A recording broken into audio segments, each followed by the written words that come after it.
नमस्कार, मैं हूं निशा। आप देख रहे हैं खबर हर पल न्यूज़। अब चलते हैं आज की खास खबरों की ओर।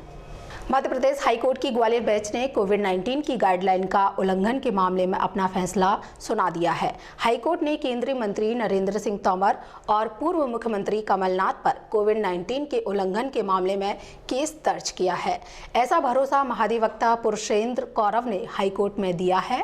केस दर्ज 23 अक्टूबर तक पालन प्रतिवेदन रिपोर्ट पेश कर दी जाएगी। मध्य प्रदेश हाईकोर्ट की ग्वालियर बेंच ने कोविड-19 की गाइडलाइन के उल्लंघन के मामले में अपना फैसला सुना दिया है। हाईकोर्ट ने केंद्रीय मंत्री नरेंद्र सिंह तोमर और पूर्व मुख्यमंत्री कमलनाथ पर कोविड-19 के उल्लंघन के मामले में केस दर्ज किया है। ऐसा भरोसा महाधिवक्ता पुरुषेंद्र कौरव ने हाईकोर्ट में दिया है। केस का दर्ज 23 अक्टूबर तक पालन प्रतिवेदन रिपोर्ट भी पेश की जाएगी। इसके साथ ही हाईकोर्ट के प्रिंसिपल रजिस्ट्रार को आदेश दिया गया है कि आदेश की कॉपी ग्वालियर चंबल संभाग के 8 कलेक्टर व विदिशा कलेक्टर को भेजी जाए। कोर्ट ने यह भी स्पष्ट कर दिया है कि सभा में जितने लोगों के आने की इजाज़त दी गई है उतने ही आ सकेंगे। सभा में आने वाले लोगों को सबसे पहले मास्क व सैनिटाइजर देना होगा।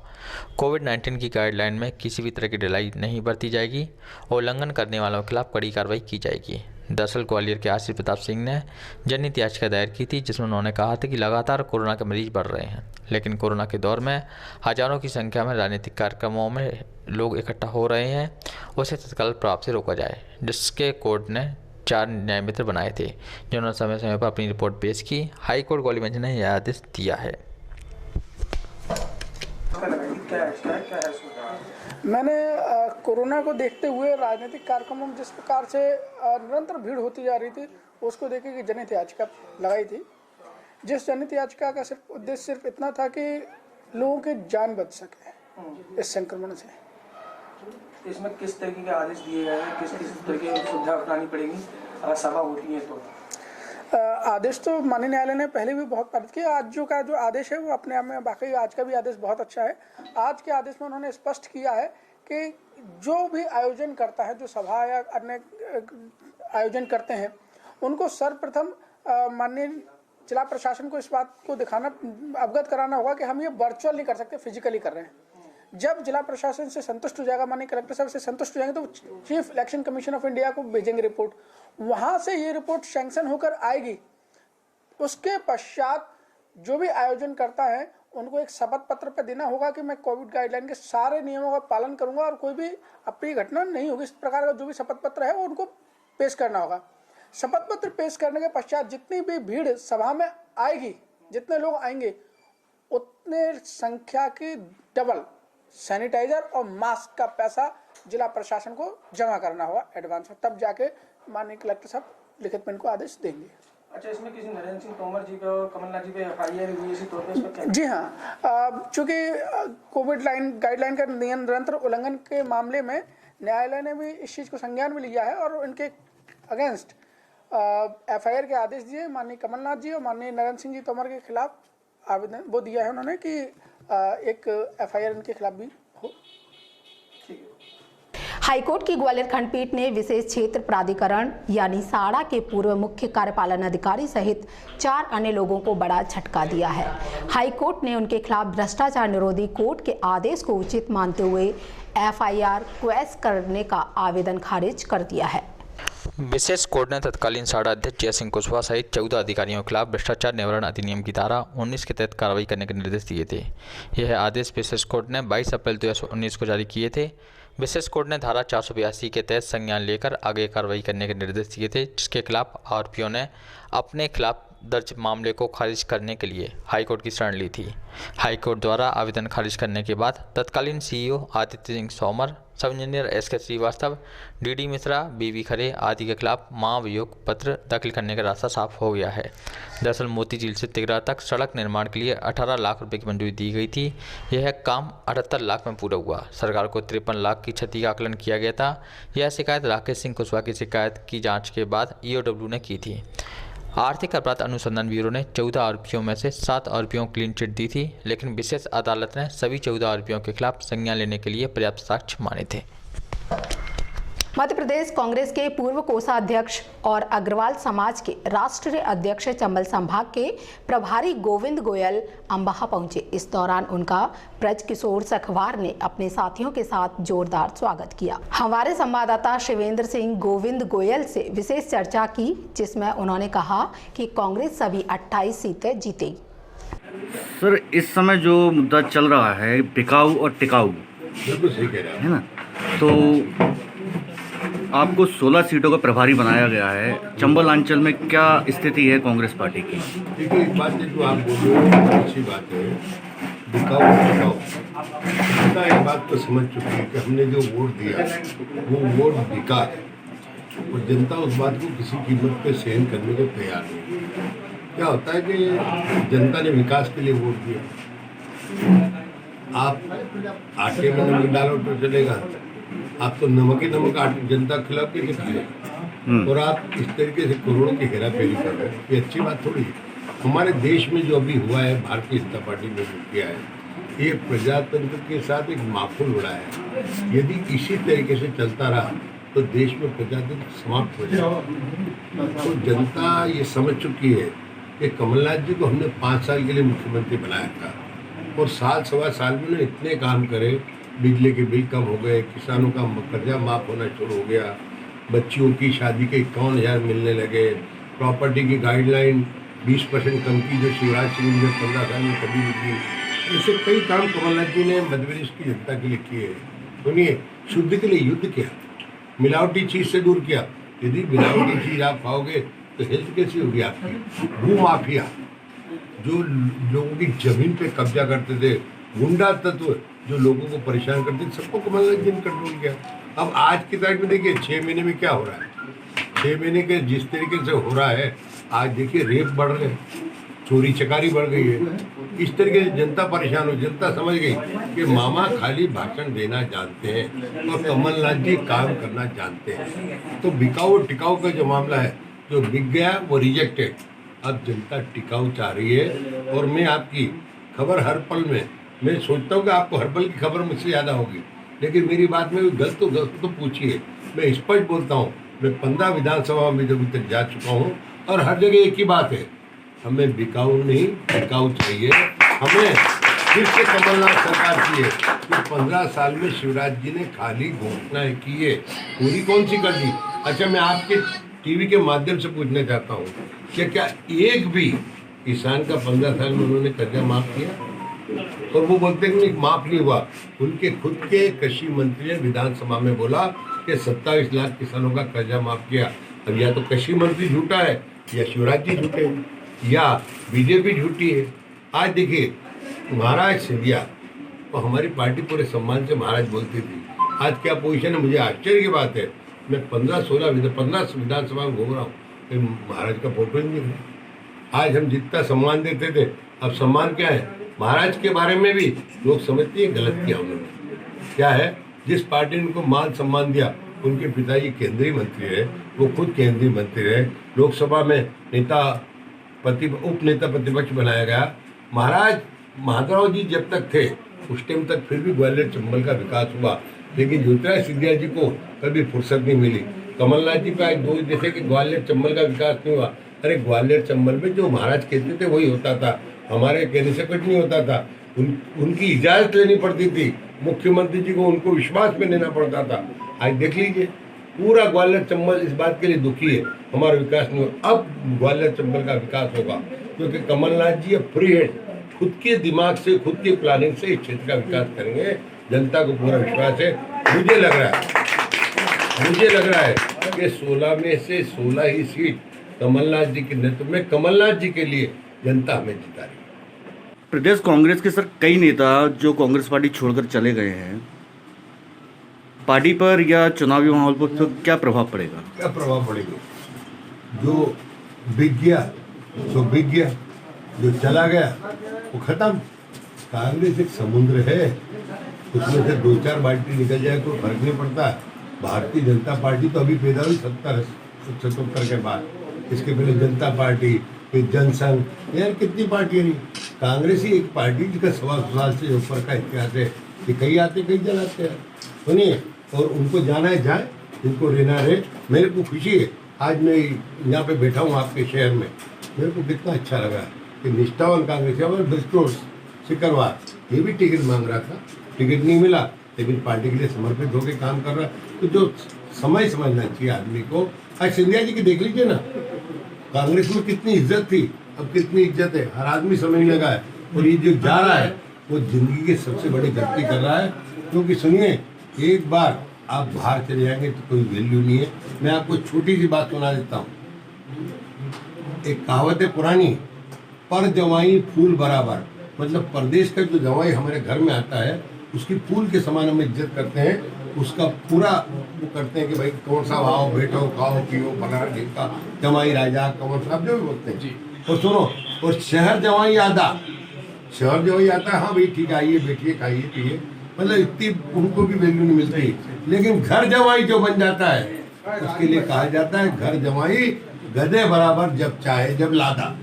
अब उसका मतलब समझ लीजिए, घर जवाई आप बन गए, जाओ भैया 10 रुपए की मिर्ची सब्जी ले आना, जाओ भैया सामान ले आना। तो एक बहुत बड़ा फर्क है कि मैं फिर से सुना देता हूँ, पर जवाई फूल बराबर, शहर जवाई आधा, और गांव घर जवाई गधे बराबर, जब चाहे जब लादा। जो अपना घर छोड़ के दूसरे के घर में बस गया, 4 दिन तो उसकी इज्जत होगी और 4 दिन बाद उसकी कोई वैल्यू नहीं रहेगी। तो जो गए हैं वो समझ ले उनका नुकसान है, और जो यहाँ है वो फायदे में।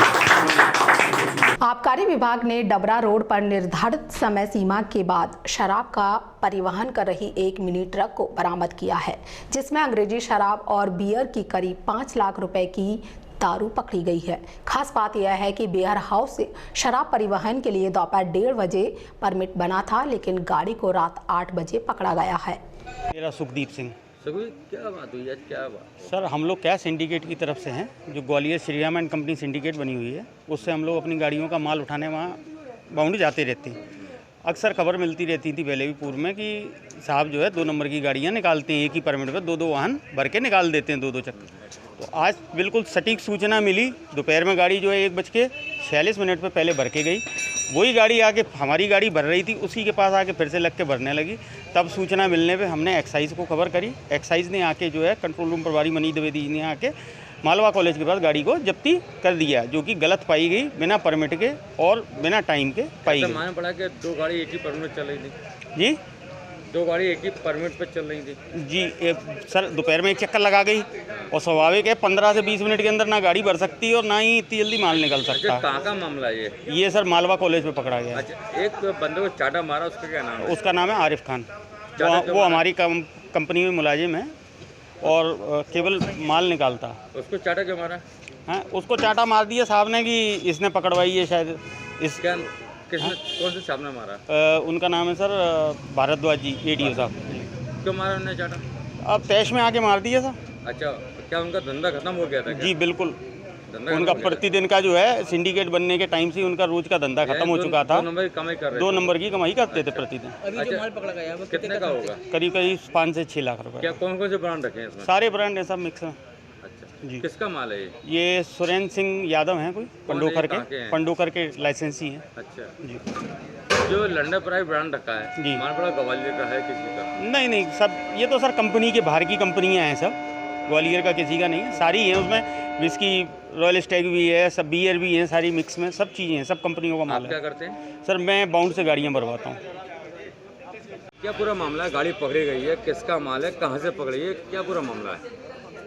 ये ग्वालियर वेयर हाउस या बॉन्ड है अंग्रेजी शराब का, वहाँ से पंडोखर के लिए गाड़ी रवाना हुई थी और ये गाड़ी का समय समाप्त हो गया था परमिट का, स्पष्ट रूप से परमिट समाप्त। सर एक ही परमिट 2 गाड़ी चल रही थी, इसमें माल पकड़ा गया जी। वो इसी कारण से हमने डिटेन किया कि परमिट जब बना था 13:44 पे, तो 2 बजे गाड़ी निकल जानी चाहिए, 2:30 बजे निकल जानी चाहिए, 4 बजे तक गाड़ी इस ग्वालियर जिले को छोड़ जाती है। लेकिन जब वो 7:30-8 बजे गाड़ी जब पकड़ी जा रही तो उसका मतलब वो एक ही परमिट में 2 गाड़ी चला रहे हैं। लापरवाही कहाँ हो रही है? कोई अधिकारी यहाँ सम्मिलित है इसके? अब मैं इस पर ब्लेम नहीं करूँगा किसी को। मैं तो एक व्यक्ति को चाटा मार गया, सिंडिकेट का ही कोई कर्मचारी है, वो चाटा मार गया आपके अधिकारी द्वारा। वीडियो है जो एक अधिकारी आपको धमकी दे रहा है, खुलेआम धमकी दे रहा है, जो एक अधिकारी। अब उनका क्षेत्र है, जो जिस तरह की काम वो करते कार्रवाई हम लोग अपने अधिकारियों को पर्याप्त सम्मान करते हैं। कौन है इसका मालिक? जिस परमिट पे अगर गाड़ी जा रही थी तो उसको देखेंगे, तफ्तीश का विषय है। कोई मालूम पड़ा कोई यादव का माल है? नहीं, मेरे अभी संज्ञान में नहीं है। ये किस देखिए तरह आप कार्रवाई करें, कितना माल पकड़ा गया आपने? अभी आपके सामने गाड़ी लेके आए हैं, विवाद आपने देखा पड़ा थाने के आसपास हुआ। आपको ट्रांसफर की धमकी दी गई है कि आप ट्रांसफर करवा देंगे। हो जाएगा, कोई बात नहीं। कौन रिटायरमेंट अधिकारी होने वाला है, कौन रिटायरमेंट अधिकारी है? मुझे आइडिया नहीं है, लेकिन जो अगर ट्रांसफर होता है तो हो जाएगा। मेरा भारद्वाज जी कौन है? भारद्वाज जी हेमंत भारद्वाज जी बॉन्ड प्रभारी हैं, जहाँ से अंग्रेजी शराब। उनका नाम सामने आ रहा है, उन्होंने धमकी दी है। चांटा भी मारा युवक को। ठीक है, वो उनका अपना मतलब कहीं ना कहीं आपस में कोई भेदभाव वाली बात नहीं, भेदभाव नहीं है। अपना बॉन्ड से गाड़ी आपने छोड़ दी, उसके बाद आपका कार्रवाई करता है, बस। कहने के एक बार मीडिया निकालती है, उसका फल कोई नहीं मिल पाता है। क्या लगता है आपको, कहीं ना कहीं कहानी में झोल होता है? अभी कुछ अभी से कहना जल्दबाजी होगी, जो पूरा जांच का विषय है, इसके बाद हम लोग। जो आपके कर्मचारी है, कभी सूचना नहीं देते किसी को भी? किस चीज़ की? ये सामान पकड़ा जाता है कोई भी? नहीं, हमारे यहाँ पर्याप्त 2-3 महीने से हम लोग, आपने देखा संदीप शर्मा साहब आए हैं जब से हम लोग 20 अप्रैल से, और पहले भी मेरे द्वारा कम से कम 22, 23, 34 दो केस बनाए गए। मैं बिल्कुल भी इसमें झोलमाल और ये सब नहीं करता हूँ। पूर्व से कांग्रेस प्रत्याशी सतीश सिकरवार का जनसंपर्क जारी है। जनसंपर्क के दौरान विभिन्न क्षेत्रों में सतीश सिकरवार का जनता ने स्वागत किया और जीत का आशीर्वाद दिया।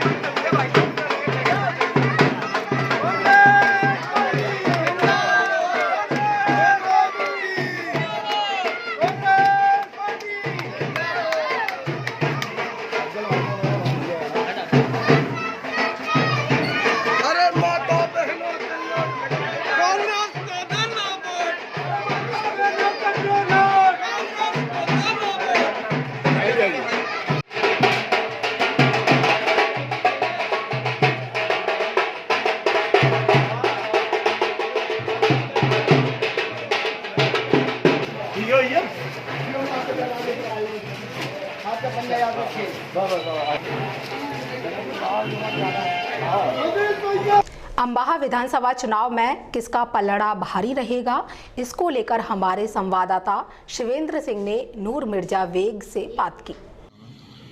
मेरा नाम मिर्जा नूर बेग है, मैं भोपाल से आया हूँ। अभी जो पोलिंग बूथ के बारे में अपने कार्यकर्ताओं को आपने जो कुछ खास बातें बताई हैं, क्या है? मैंने अभी कार्यकर्ताओं को वो बेसिक बातें बताया हूँ जो हमें मतदान वाले दिन बहुत ही आवश्यक है, और मतदान वाले दिन से अभी से लेकर मतदान वाले दिन तक क्या आवश्यकता है, हमारे पोलिंग के कार्यकर्ताओं को क्या करना है, उसके बारे में मैंने बड़े विस्तार से अभी अपने कार्यकर्ताओं को बताया। प्रदेश कांग्रेस के कई नेता जो कि कांग्रेस पार्टी छोड़ करके चले गए, चुनाव पे उसका क्या प्रभाव पड़ेगा और पार्टी पर क्या असर होगा? देखिए साहब, ये दल बदल और चले जाना और पैसे लेके चले जाना, ये इनका व्यक्तिगत उनका मामला है, और उससे हमारी आम जनता पे ज़्यादा फर्क नहीं पड़ता है, क्योंकि आम जनता एक किसी विचारधारा की होती है। अगर कांग्रेस की विचारधारा के जो लोग हैं कांग्रेस को मानते हैं, और अगर उनका कोई नुमाइंदा या उनका कोई विधायक बन के और अगर वो बदल लिया है तो ये उसका व्यक्तिगत मामला है, वो बिक गया, उसने हमारे साथ गद्दारी किया। लेकिन हमारे बाकी जो मतदाता भाई हैं वो कांग्रेस विचारधारा के हैं, और अभी हमारे साथी बता भी रहे थे यहाँ पर कि हमारे यहाँ पर हम हमेशा कांग्रेस पार्टी जीतती है और अभी भी जीतेगी, क्योंकि वो अपनी विचारधारा से जुड़े हुए हैं। कांग्रेस पार्टी में सिंधिया जी ने भी कांग्रेस पार्टी छोड़ दी, उससे कांग्रेस पार्टी को कितना प्रभाव पड़ा है, क्या प्रभावित हुई? कांग्रेस पार्टी को जहाँ तक मैं समझ रहा हूँ, क्योंकि मैं लगभग पूरी 28 विधानसभा में घूम रहा हूँ और हम लोग जा रहे हैं, ट्रेनिंग भी दे रहे हैं, ट्रेनिंग भी ले रहे हैं, उससे बिल्कुल भी फर्क नहीं पड़ा है। बल्कि उसकी वजह से ख़ास तौर से ये ग्वालियर की 16 सीटों के जो लोगों को, जो हमारे कांग्रेस के कार्यकर्ताओं से मेरी बात हुई, तो उनको ऐसा लग रहा कि अब हम आज़ाद हो गए हैं। हम अभी गुलामी में थे, सिंधिया जी के मार्गदर्शन पे चलते थे, बिना सिंधिया जी के आदेश के हम कुछ कर नहीं सकते थे। हमें एक सांस लेने के बाद दूसरी सांस लेना तो सिंधिया जी भी पूछना पड़ेगा। लेकिन अब हम आज़ाद हो चुके, अब हम कांग्रेस की विचारधारा को पूरी अच्छी तरीके से उसको मान के और हम अपना कार्य करेंगे। हम आज़ाद हो गए, हम अच्छे से कांग्रेस में निष्ठा से काम करेंगे। चुनावी खास मुद्दे क्या हैं? चुनाव अभी हो रहे हैं, चुनावी खास मुद्दे तो हमारा आपके बिल्कुल सामने है, हम पब्लिक के सामने भी बोल रहे हैं कि 1 साल का हमें टाइम मिला था, 11.5 महीने का टाइम मिला माननीय कमलनाथ जी को। 11.5 साल में उन्होंने जो काम किए हैं, 11.5 महीनों में वो जो काम किए हैं वो ऐतिहासिक काम किए हैं। चाहे वो किसानों का कर्जा माफ़ करना हो, बच्चियों की शादी के लिए 25,000 से सीधे 51,000 कर दिए, डबल कर दिए। जो वृद्धा पेंशन और महिलाओं को जो पेंशन मिलती थी 300 की 600 कर दिए, और जनवरी से 1,000 होने वाली थी। मतलब ये निरंतर कार्यक्रम चल रहा है। बड़े बड़े माफियाओं को जिन्होंने बड़ी उस तरीके से बीजेपी के राज में अपने आप को बना के रखा था, उनको ध्वस्त किया, उनको कमज़ोर किया, उनको तोड़ दिया उनके मकान। मतलब ऐसे ऐसे कार्य किए हैं, बहुत सारी योजनाएं हैं और हमारे मैनिफेस्टो में दिया गया है। हम मैनिफेस्टो भी यहाँ बांट रहे हैं। हमारा वचन पत्र जो है कमलनाथ जी की तरफ से हर विधानसभा में हम बांट रहे हैं, उसमें भी सारी चीज़ें लिखी हैं। उसी उपलब्धियों को लेकर हम जनता के बीच में जा रहे हैं। मैन चीज तो सर ये थी, शुद्ध के लिए युद्ध, शुद्ध के लिए युद्ध। शायद आपने देखा होगा कि पूरे मध्य प्रदेश में माफियाओं का राज था, और सम्मानीय कमलनाथ जी महोदय ने क्या किया कि देश मध्य प्रदेश के लिए साफ सुथरा बनाने के लिए उन्होंने शुद्ध के लिए युद्ध चलाया कि शुद्ध जो है हम चारों तरफ होंगे। जब हमारे मध्य प्रदेश में जो हम खाते पीते हैं, अपशिष्ट पदार्थ हमारे उसमें सम्मिलित रहते हैं, उनमें शुद्धता होगी तो बीमारियां कम होंगी। दूसरी महत्वपूर्ण बात यह है कि यदि हमारे द्वारा जो कार्य किए जा रहे हैं उन कार्यों के बीच में शुद्धता होगी, टेंडर्स में शुद्धता होगी, तो स्वाभाविक सी बात है कि हमारे बेरोजगार नवयुवकों के लिए रोजगार ही मिलेगा। नए कैंपेन चला रहे थे, वो उन्होंने IIFA को भी लेके आ रहे थे। हजारों करोड़ों रुपए के इन्वेस्टमेंट मध्य प्रदेश में आने वाले थे, लेकिन ये अभी एक बात बीच में आई थी, शायद आपको याद होगा कि लोगों ने कहा था कुछ आइटम, तो मैं उस आइटम की परिभाषा बताता हूं कि जो बिक सकता है, जिसके दाम कौड़ियों के होते हैं, वह आइटम ही होता है। आप दुकान में जाओगे, दुकान में जो सामान रखा है जिसकी कीमत है वह आइटम है। और मैं समझता हूं ये सारे के सारे जितने कौड़ियों के दाम बिकने वाले लोग हैं, इन कौड़ियों के दाम बिकने वाले लोगों के लिए अब जनता सबक सिखाएगी और आने वाले समय में फिर से कमलनाथ सरकार आएगी।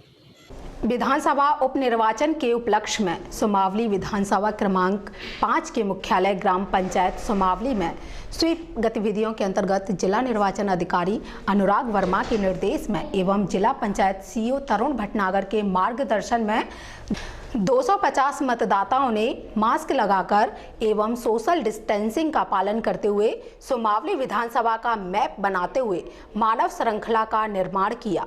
जनपद CEO जौरा गिरिराज शर्मा ने सभी मतदाताओं को निर्वाचन की शपथ दिलाई एवं सभी को 100% मत डालने की अपील की। हम भारत के नागरिक लोकतंत्र में अपनी पूर्ण आस्था रखते हुए यह शपथ लेते हैं कि हम अपने देश की लोकतांत्रिक परंपराओं की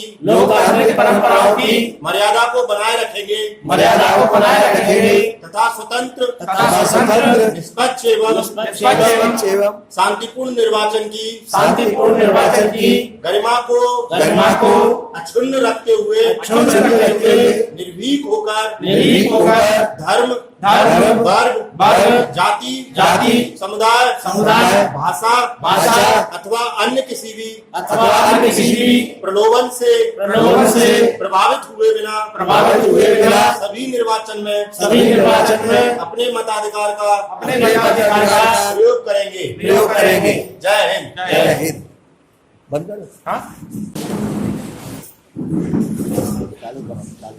मतदान से पूर्व ही कांग्रेस और भाजपा कार्यकर्ताओं में विवाद की खबरें आने लगी हैं।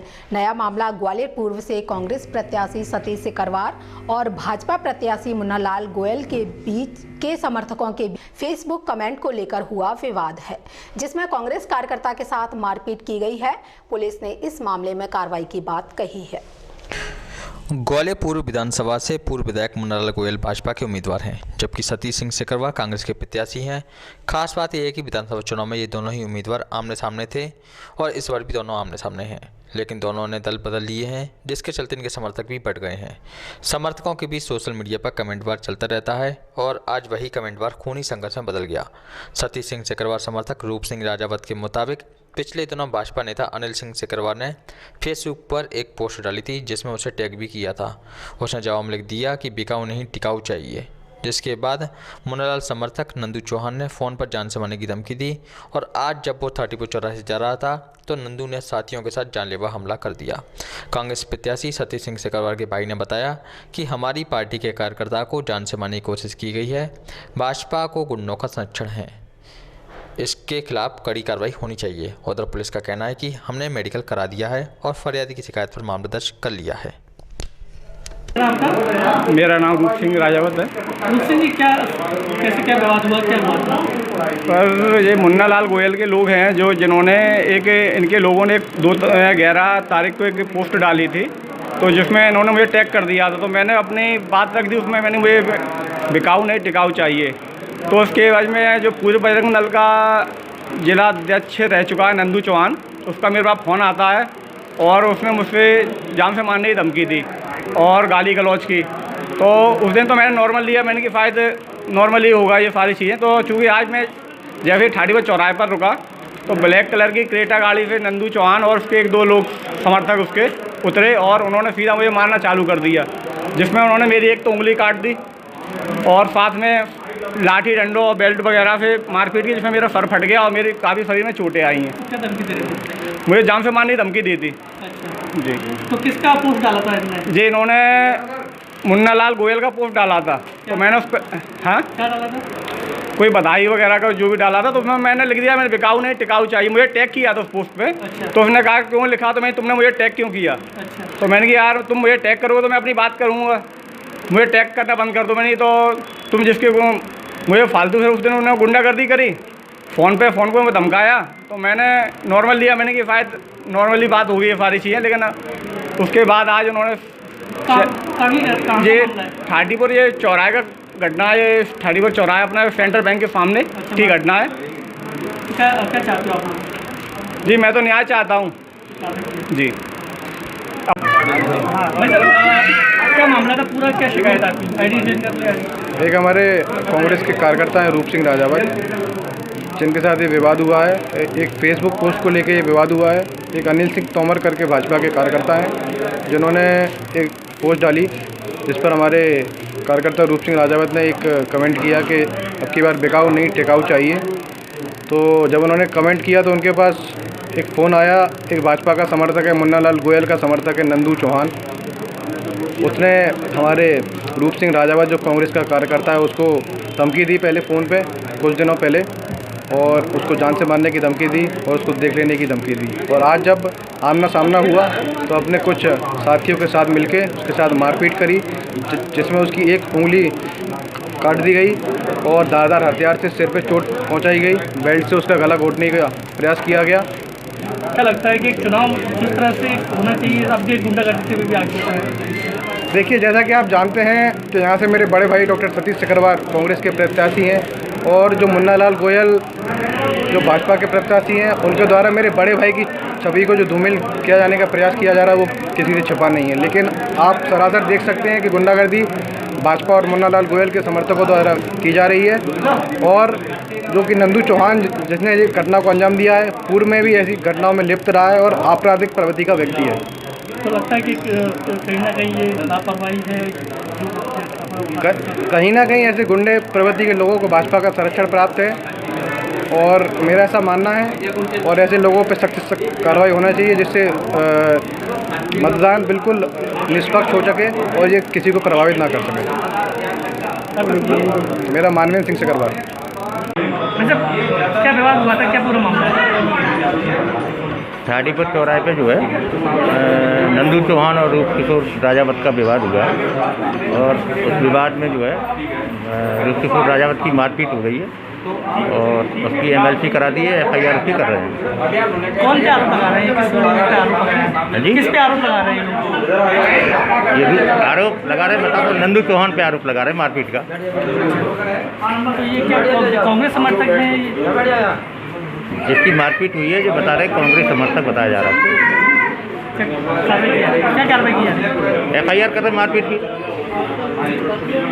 निम्बालकर गोट स्थित सिद्ध बाबा मंदिर की जमीन पर अवैध कब्जा करने को लेकर अब मामला गर्मा गया है।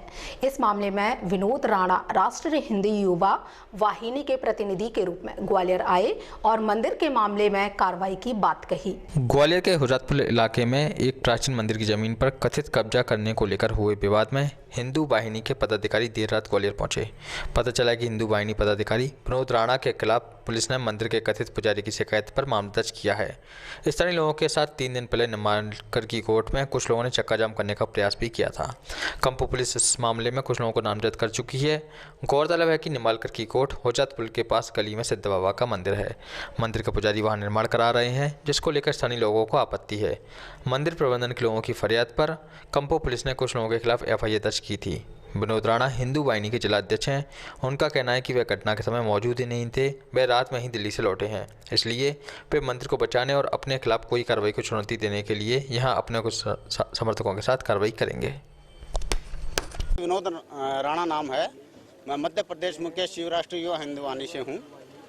किस वजह से आप ग्वालियर आए? क्या मेरा ग्वालियर आने का एक ही उद्देश्य है, जो कि निम्बालकर की घोट में जो 100 साल पुराना सिद्ध बाबा का मंदिर है, उसको किसी असामाजिक तत्वों ने, जो कि अपने आप को पावरफुल हैं और सिंधिया के समर्थक बता रहे हैं वो लोग, और उस मंदिर को वहाँ अवैध निर्माण करा के उसको जमीन को हथियाने के लिए उन्होंने काम किया है। वो शासकीय जमीन है और वो मंदिर भी 100 साल पुराना है। मैं उसी उद्देश्य से आया हूँ। उस जो अवैध निर्माण वहाँ हुआ है और जो ये असामाजिक तत्व जो हमारी सनातन धर्म को, हिंदू धर्म को जो ठेस पहुँचा रहे हैं, उनके खिलाफ मैं प्रदर्शन। आपके नाम FIR हुई है? हाँ, ये मैं अभी आप लोगों ने देखा, जैसे कि मैं अभी दिल्ली से ही ट्रेन से ही उतरा हूँ, जो कि तेलंगाना ट्रेन है, और मेरा जो बोगी नंबर भी B3 और सीट नंबर 20 था, आप चेक करा सकते हैं। तो ये सब झूठी अफवाहें हैं, और जिन्होंने भी ये मेरे खिलाफ जो झूठी FIR दर्ज कराई है, उनके लिए भी मैं एक्शन लूँगा। जिस तरीके बीजेपी में देखा जा रहा है, दुर्गा माता का रूप इमरती देवी को बनाया जा रहा है और कमलनाथ आया, उसके मामले में आप क्या कहना चाहेंगे? जी, धर्म के मामले जी, ये जो कमलनाथ जी ने जो राक्षस बता रहे हैं इमरती देवी जी को, माता जो बनी हैं, और क्योंकि हमें पता है हिंदू धर्म में हमने नारी को ही ईश्वर प्रिय माना है, और आप जब नारी शक्ति को ही आप ऐसे अभद्र टिप्पणी करते हैं तो वो बहुत ही निंदनीय है। अभी आप किस कहाँ जाएंगे? अभी किस तरह की कार्रवाई की मांग करेंगे? भाजपा क्या उम्मीद है? अभी राष्ट्रीय युवा हिंदू वाहिनी के सभी पदाधिकारी गणों को मैं इकट्ठा करूंगा। उनसे फिर इकट्ठा करने के बावजूद जो मंदिर की जो अभी जो तोड़ने की जो प्रक्रिया, अभी जो आंदोलन चल रहा है, उसके प्रति मैं उनको आगाह करूंगा, और अगर वो हमारी शर्तें मान ली जाती हैं तो अच्छा है, नहीं तो ये आंदोलन ऐसे ही चलता रहेगा। आंदोलन जारी रखेंगे। ठीक। आज आप अपना पूरा शुभ नाम बता दीजिए। मेरा नाम योगेश डंडोतिया है, मैं ग्वालियर से उपस्थित हूँ। आज आपके पदाधिकारी आए, कौन है, क्या पूरा मामला है? ये हमारे आदरणीय पदाधिकारी जी हैं, जो दिल्ली से हैं, जो आज प्रदेश अध्यक्ष हैं, और जहाँ पर मंदिर टूटा है और जहाँ पर बात ग्वालियर पर नहीं संभल रही, जब दिल्ली तक बात पहुँचाई हम लोगों ने। तो आज वो लोग आए हैं यहाँ पर, आपके पदाधिकारी आए हैं, किस तरीके की आपको उम्मीदें लगती हैं? क्या मंदिर का निर्माण दोबारा से होगा? हमें पूर्ण रूप से विश्वास है, हमारे पदाधिकारी आए हुए हैं और निर्माण होगा, और जहाँ का जो प्रशासन ने इन लोगों के ऊपर झूठी FIR की है, उनको भी सज़ा मिलेगी, एवं या उन्होंने देने के भास्कर ने गलत अफवाह के खिलाफ भी कार्रवाई करवाएंगे। शहर में तो हम जगह मंदिर पिटी की जमीनें घेरी जा रही हैं, क्या लगता है मंदिरों को दबाया जा रहा है, क्या कहना चाहेंगे? बिल्कुल, देखा जाए इस मंदिर को देखते हुए ऐसा लग रहा है कि बहुत सी मंदिर पेटे की ज़मीन है जो दबी हुई है। अब हम खड़े हो गए हैं, सभी मंदिर पेटे की ज़मीनों को उभारेंगे, और उन जितने भी लोगों ने कब्जा किया है उनको सख्त कार्रवाई करवाएंगे। ऑल इंडिया कांग्रेस कमेटी द्वारा अम्बाहा विधानसभा चुनाव के लिए राजस्थान के बाड़मेर से भेजे गए गोपाराम मेघवाल से हमारे संवाददाता शिवेंद्र सिंह ने चर्चा की। सर क्या नाम सर? मेरा नाम गोपाराम मेघवाल है जी। मैं राजस्थान से, पश्चिमी राजस्थान से बाड़मेर डिस्ट्रिक्ट का रहने वाला हूँ, और अखिल भारतीय कांग्रेस कमेटी नई दिल्ली द्वारा मुझे यहाँ मध्य प्रदेश के उपचुनाव में अम्बाहा क्षेत्र के लिए AICC ऑब्जर्वर लगाया है। पिछले 15 तारीख से मैं लगातार इसी विधानसभा क्षेत्र में हूँ और कार्यकर्ताओं के रूप हो रहा हूँ, और ऐसा लग रहा है कि मध्य प्रदेश की जो ये उपचुनाव है, वो इस मध्य प्रदेश की नहीं, पूरे भारत की दिशा तय करेगी कि जिस प्रकार से भारतीय जनता पार्टी ने जो लोकतंत्र की हत्या करके और अपने धनबल के प्रयोग से जिस प्रकार से मध्य प्रदेश की जनता के साथ घिनौना कृत्य किया है, वो आक्रोश इस मध्य प्रदेश की जनता के अंदर है। जो मैं घुमा हूँ, मैंने ये देखा है, मैंने सर्वे किया है, तो बहुत बड़ा आक्रोश है, और मुझे विश्वास है कि ये आक्रोश एक उपचुनाव के अंदर एक गुब्बारे के रूप में फूटेगा और मध्य प्रदेश की जो सीटें जहाँ चुनाव हो रहे हैं उन चुनाव के अंदर सारी सीटें मध्य प्रदेश में कांग्रेस पार्टी जीतेगी और इन लोकतंत्र के हत्यारों को करारा जवाब देगी, ये मुझे पूरा विश्वास है। जी ने जो वचन पत्र जारी किया था, क्या खास है उसमें? कमलनाथ जी ने जब ये चुनाव हुए थे उस समय जो उन्होंने वचन पत्र जारी किया था, उसके बाद में 15 महीने तक वो यहाँ मध्य प्रदेश के मुख्यमंत्री रहे और उन्होंने जो वचन पत्र दिया था, जो वादे किए थे जनता से, किसान से, मजदूर से, आम आदमी से, उन वादों को एक एक करके उन्होंने पूरा काम करने की कोशिश की। जैसा कि मैंने यहाँ देखा है और लोग कहते हैं, कांग्रेस के कार्यकर्ता भी कहते हैं और आम जन भी कह रहे हैं कि 15 महीनों के अंदर भी कमलनाथ जी ने जो वादे किए, जैसे किसानों को कर्जा माफ़ करना, तो इन्होंने एक ही झटके में किसानों का 10 दिन के अंदर अंदर जो वादा किया था, किसानों का कर्जा माफ़ किया। उसके बाद में उन्होंने जो वृद्धा पेंशन थी, वृद्धा पेंशन को भी उन्होंने बढ़ाने का जो वादा किया था, वृद्धा पेंशन भी उन्होंने बढ़ाने का पूरा वादा पूरा किया। उसके साथ साथ जो गरीब आदमी है, मजदूर आदमी है, उनके बच्चियों की शादी के लिए जो पैसे मिल रहे थे, वो 21,000 मिल रहे थे, उनको बढ़ा के 51,000 रुपये करने की उन्होंने बात की थी। उसमें भी उन्होंने मंथन करके काम किया। ऐसा करके किसान, मजदूर और गरीब के लिए उन्होंने एक एक करके 15 महीनों में भी बहुत कुछ ऐसे काम किए जो आज भी मध्य प्रदेश में मैं घूम रहा हूँ, इस सीट पे घूम रहा हूँ, तो हर ब्लॉकों के अंदर इस काम की आवाज़ आ रही है। और उन्होंने कहा कि जो यहाँ का जो विधायक था, जिनको हमने चुना था 5 साल के लिए, और 5 साल के लिए चुनने के बावजूद भी वो जाके कर्नाटक की मंडी में बिक गया और इस प्रकार की हालात कर दिए कि इस जो अम्बा की जनता है उसको मझधार में छोड़ दिया। यदि सरकार रहती कमलनाथ जी की और अब ये जो समय खराब नहीं होता तो ये अम्बा विधानसभा क्षेत्र और उन्नति की ओर अग्रसर होता और कई ऐसे विकास के काम होते जिसको कांग्रेस पार्टी के वचन पत्र में वचनबद्ध किया हुआ था, उन वचनों को ये पूरा करने का प्रयास कमलनाथ जी जरूर करते। और अब पूरा विश्वास है कि अब जो जनता की जो भावना है उसके अनुसार जिस प्रकार से ये लोकतंत्र के हत्यारे जो यहाँ का विधायक था वो बिक गया मंडी के अंदर। मंडी के अंदर किसान कहते हैं हम अनाज बेचते हैं या कोई सब्जियां बेचते हैं या और कोई धान बेचते हैं, लेकिन हमारा एमएलए मंडी में जाके बिक गया। ये अम्बा के लिए बहुत बड़ी बात है। ये 8 नंबर सीट है। राज्यसभा सांसद ज्योतिरादित्य सिंधिया ने सुमावली में भाजपा प्रत्याशी एंदल सिंह कंसाना के समर्थन में आम सभा को संबोधित करते हुए कहा कि कमलनाथ सरकार में बल्लभ भवन दलालों का अड्डा बन चुका था। ज्योतिरादित्य सिंधिया कमलनाथ और दिग्विजय सिंह पर जमकर बरसे और कहा कि दिग्विजय सिंह और कमलनाथ ने एंदल सिंह को मंत्री नहीं बनाया। जब एंदल मेरे पास आए तो उन्होंने मुझसे कहा, महाराज आपने हमें मंत्री नहीं बनने दिया। तो मैंने कहा कि यह चंबल की तपोभूमि है, हम आमने सामने दिग्विजय सिंह और कमलनाथ से बात करेंगे। और हमारे सभी विधायकों के साथ दिग्विजय सिंह और कमलनाथ ने जो गद्दारी की, इसलिए मुझे कांग्रेस की सरकार गिरानी पड़ी। उन्होंने जनता से अनुरोध किया कि आने वाली 3 तारीख को भाजपा को वोट देकर विजयी बनाएं, मेरे हाथ मजबूत करें। मैं सुमावली विधानसभा में विकास की गंगा बहा दूंगा, यह मेरा वादा है। सुमावली से हमारी संवाददाता ज्ञानंद तिवारी की खबर। दीजिए इजाजत, अब होगी आपसे अगले बुलेटिन में मुलाकात। धन्यवाद।